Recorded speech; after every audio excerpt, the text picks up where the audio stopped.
सोमवती अमावस्या की कथा। एक माँ ने दुहागी बेटी के लिए की सारी हदें पार।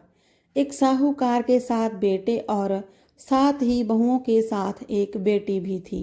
साहूकार के घर रोज एक जोगी आता था जिसे साहूकार की बहू भिक्षा देती थी। उस जोगी को जब साहूकार की बेटी भिक्षा देने आती तो वह उससे भिक्षा नहीं लेता था और कहता कि तेरे भाग्य में सुहाग की जगह दुहाग लिखा है। लड़के को उस जोगी की यह बात बहुत बुरी लगती और एक दिन वह अपनी माँ से रोते रोते जोगी की बात बताती है। सारी बात सुनकर माँ कहती है कि कल जब जोगी आएगा तब मैं सुनती हूँ कि वह क्या कहता है और क्यों कहता है। अगले दिन फिर जोगी आता है तो साहूकार ने छिप कर बैठ जाती है और लड़की को भिक्षा देने भेजती है। जोगी उससे भिक्षा नहीं लेता और फिर वही बात दोहराता है कि तेरे भाग्य में सुहाग की बजाय दुहाग लिखा है। लड़के की माँ बाहर निकल कर आती है और जोगी से कहती है कि एक तो हम तुझे भिक्षा देते हैं और तू हमें गाली देता है। जोगी कहता है कि मैं गाली नहीं दे रहा हूँ, जो बात सच है वही कह रहा हूँ। इसके भाग्य में जो लिखा है मैं वही सच आपको बता रहा हूँ। सारी बातें सुनने पर लड़की की माँ कहती है कि जब तुझे सारी बात पता है तो इससे बचने का उपाय भी पता होगा, वह बता। जोगी कहता है कि 7 समंदर पार एक धोबन रहती है जिसका नाम सोना है। वह सोमवती अमावस्या का व्रत करती है। अगर वह आकर इसे फल दे दे तभी इसका दुहाग टल सकता है, अन्यथा विवाह के समय सर्प काटने से इसके पति की मृत्यु हो जाएगी। सारी बात सुनकर माँ रोने लगी और सोना धोबिन की तलाश में निकल गई। चलते चलते रास्ते में तेज धूप पड़ रही थी, जिससे बचने के लिए वह एक पीपल के वृक्ष के नीचे बैठ गई।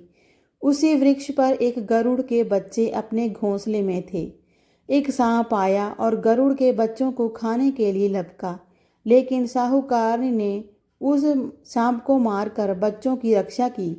कुछ देर बाद गरुड़नी आई और यह सब खून देखकर साहूकारनी को चोंच से मारने लगी।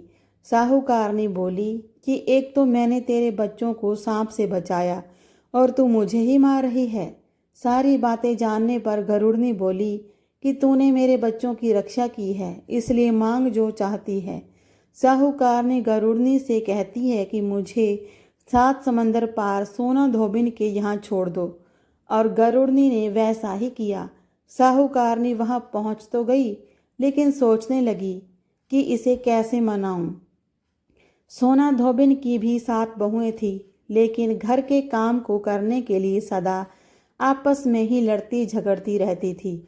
रात को जब सब सो जाते तो साहूकारनी आती और चुपके से सारा काम कर उजाला होने से पहले चली भी जाती।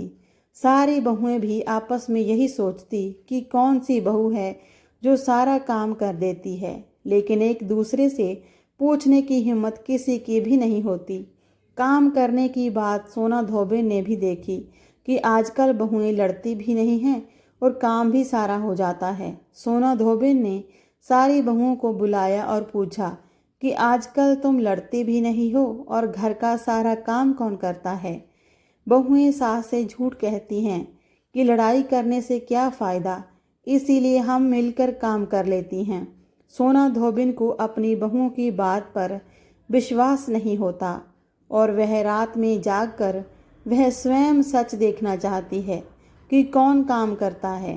रात होने पर सोना धोबिन छिप कर बैठ जाती है कि देखूं कौन सी बहू काम करती है। रात हुई तो वह देखती है कि एक औरत चुपके से घर में घुस रही है और वह देखती है कि उसने घर का सारा काम कर दिया है और जाने की तैयारी में है। जैसे ही साहूकार ने जाने लगती है तो सोना धोबिन उसे रोकती है और पूछती है कि तुम कौन हो और क्या चाहती हो। साहूकारनी कहती है कि पहले तुम वचन भरो तब बताऊंगी। वह वचन भरती है। तब साहूकारनी कहती है कि मेरी बेटी के भाग्य में दुहाग लिखा है। लेकिन तुम सोमवती अमावस्या करती हो तो मेरे साथ चलकर उसे सुहाग दे दो। सोना धोबिन वचन से बंधी थी तो वह साहूकारनी के साथ चलने के लिए तैयार हो जाती है। जाते हुए सोना धोबिन अपने बेटों व बहुओं को कहती है कि मैं इस औरत के साथ इसकी बेटी को सुहाग देने जा रही हूँ, लेकिन अगर मेरे पीछे से तुम्हारे पिताजी मर जाएं तो उन्हें तेल के कुप्पे में डालकर रख देना। धोबिन साहूकारनी के घर पहुंच जाती है। साहूकारनी अपनी बेटी का विवाह करती है तो फेरों के समय सोना धोबिन कच्चा करुआ, दूध तथा तार लेकर बैठ जाती है। कुछ समय बाद सांप आया और दूल्हे को डसने लगा तो सोना धोबिन ने करवा आगे कर तार से सांप को बांध दिया और सांप मर गया। अब सोना धोबिन ने लड़की को सुहाग दिया और कहा कि जितनी अमावस्याएं मैंने की हैं उन सभी का फल साहूकार की उस लड़की को मिलेगा। जब आगे जो अमावस्याएं मैं करूंगी उनका फल मेरे पति व बेटे को मिलेगा। सभी लोग सोमवती अमावस्या की जय जयकार करने लगे। सोना धोबिन अपने घर वापस जाने को तैयार हुई तो साहूकारनी ने कहा कि तुमने मेरे जमाई को जीवन दान दिया है, इसीलिए तुम जो चाहो मांग लो। सोना धोबिन बोली कि मुझे कुछ नहीं चाहिए और वह चली गई। रास्ते में चलते हुए फिर से सोमवती अमावस्या आ गई। उसने पीपल के पेड़ के नीचे बैठकर कहानी कही, व्रत रखा और पीपल के पेड़ की 108 बार परिक्रमा की। पीपल के पेड़ की पूजा के बाद वह घर जाती है तो देखती है कि उसका पति मरा पड़ा है। अब रास्ते में जो सोमवती अमावस्या उसने की थी उसका फल अपने पति को दे दिया, जिसके प्रभाव से वह पुण्य जीवित हो गया। सब कहने लगे कि तूने ऐसा क्या किया जो तेरा पति जिंदा हो गया। वह कहती है कि मैंने तो ऐसा कुछ नहीं किया है, बस रास्ते में सोमवती अमावस्या आ गई थी जिसका मैंने व्रत किया, कहानी कही और पीपल के वृक्ष की 108 बार परिक्रमा की। अब सारी नगरी में ढिंडोरा पिटवा दिया गया कि हर कोई सोमवती अमावस्या करेगा, पूजा करेगा, व्रत रखेगा, कहानी कहेगा और पीपल के वृक्ष की 108 बार परिक्रमा करेगा। हे सोमवती अमावस्या, जैसा आपने साहूकार की बेटी का सुहाग दिया वैसे ही सबका देना। आज की कहानी अच्छी लगी हो तो वीडियो को लाइक और शेयर ज़रूर करें। चैनल को सब्सक्राइब करना ना भूलें। मिलते हैं नई कहानी में। धन्यवाद।